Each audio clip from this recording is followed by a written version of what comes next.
जब किसानों के साथ व्यापारियों का फसल के लिए समझौता हो जाएगा और उसी एग्रीमेंट में कीमत भी तय हो जाएगी, तो एमएसपी का कोई मतलब नहीं रहेगा, क्योंकि किसान के और व्यापारी के बीच में तय हो गई, बात खत्म, तो एमएसपी खत्म।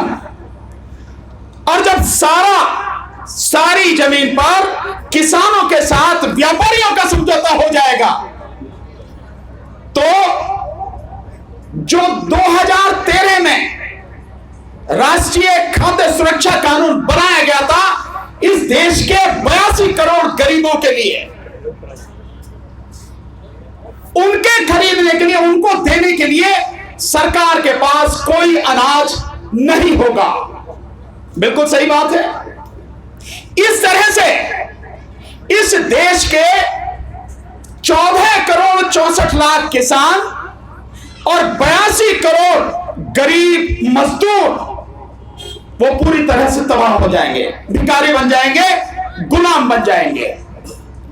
और छोटे मोटे व्यापारी और सबको मिला के ये जो कानून है, इस देश की 135 करोड़ से ज्यादा की आबादी में से 120 करोड़ लोगों को पूरी तरह से गुलाम बना देगा, ऐसा ये कानून है। अब मैं जो आपसे बात कहना चाह रहा हूं उसे आपको बताना चाहूंगा। जब 120 करोड़ लोग तबाह हो जाएंगे तो उन 120 करोड़ लोगों में कौन कौन होंगे? इस देश में 20 करोड़ मुसलमान हैं, तकरीबन 3.5 करोड़ सिख समाज के भाई हैं, लगभग 1 करोड़ बौद्ध और कुछ जैन, मान लीजिए इतने हैं, थोड़े पारसी हैं। सो कुल मिला के जो लोग हैं वो इन 120 करोड़ में से आप मुस्लिम समाज के लोग, अल्पसंख्यक लोग, सिख समाज के लोग, पारसी लोग, ये ज्यादा से ज्यादा 25 करोड़ लोग बैठेंगे बस। बाकी लोग कौन हैं? बीजेपी की अगर बात माने तो बाकी तो सारे के सारे हिंदू ही हैं।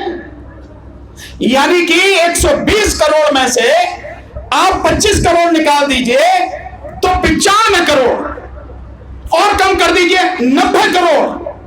90 करोड़ तो हिंदू है ना बीजेपी के हिसाब से।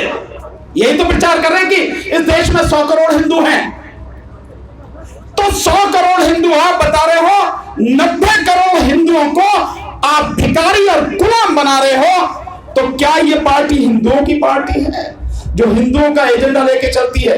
मैं उन हिंदुओं की बात कर रहा हूं जिन्होंने आंख पर पट्टी बांध रखी है और आंख पर पट्टी बांधकर अंधभक्त बने हुए हैं, गुलाम बने हुए हैं, जो सोचने को तैयार नहीं है और इस सरकार को उखाड़ फेंकने के लिए तैयार नहीं है। मैं उनसे यह बात कहना चाह रहा हूं कि अगर ये हिंदुओं की पार्टी है, हिंदुओं का भला चाहती है, तो क्या ये पार्टी वाकई में हिंदुओं का भला कर रही है?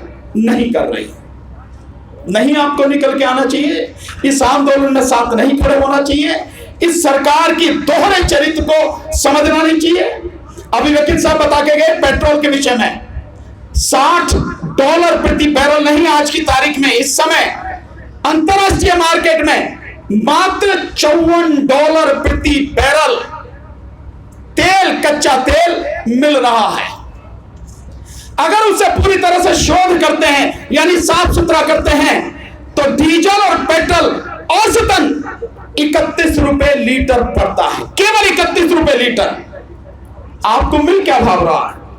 डीजल 90 और 95 और पेट्रोल 100 रुपए। यानी सरकार जिस तरह से लूट रही है, इतनी बड़ी लूट सरकारी स्तर पर इस दुनिया में कहीं नहीं मिलेगी आपको। तो ये वाकई में लुटेरों की सरकार है कि नहीं है? और हम इसे कितने दिन तक इसका बोझ सहते रहेंगे, कितने दिन तक इसे बर्दाश्त करेंगे? जिस सरकार को कोरोना काल में जब लोगों की मदद करनी थी, उसने लोगों की मदद नहीं करी। अस्पतालों में डॉक्टर नहीं मिले, अस्पताल में ओपीडी बंद हो गई, किसी भी और तरह की सरकार ने मदद नहीं की। लेकिन उस सबके बावजूद लगातार डीजल और पेट्रोल पर दाम बढ़ाती रही, दवाइयों के दाम बढ़ते रहे, बिजली के दाम बढ़ते रहे। यह है वो सरकार जिसके लिए मोदी जी हल्ला मचाते थकते नहीं है। क्या आपको नहीं लगता कि ऐसी सरकार को एक मिनट भी बर्दाश्त करना हम सबके लिए, हम सबका अपना और अपने देश का, अपने किसानों का, मजदूरों का अपमान करने से कम नहीं है। ये हकीकत है साथियों, हमें सोचना पड़ेगा। मैं आपसे सिर्फ एक बात कहना चाहता हूं, इस बात को सोचो और समझो, और अपने जो साथी हैं, मित्र हैं, जो आपके रिश्तेदार हैं, जो जान पहचान वाले हैं, उनको भी बताओ कि क्या ये वाकई में हिंदुओं की पार्टी है, क्या ये हिंदुओं की भलाई वाली पार्टी है, क्या हिंदुओं की रक्षा करने वाली, उनको सम्मान देने वाली पार्टी है। ये बात आपको बतानी पड़ेगी साथियों। बाकी बात कभी मौका लगेगा उस समय कहूंगा, लेकिन मेरी तरफ से आपको बहुत बहुत धन्यवाद। इसी तरह से जमे रहिए, डटे रहिए। जीत आखिर एक दिन हमारी ही होगी और कोई जीतने वाला नहीं है। बहुत बहुत शुक्रिया, बहुत बहुत धन्यवाद साथियों।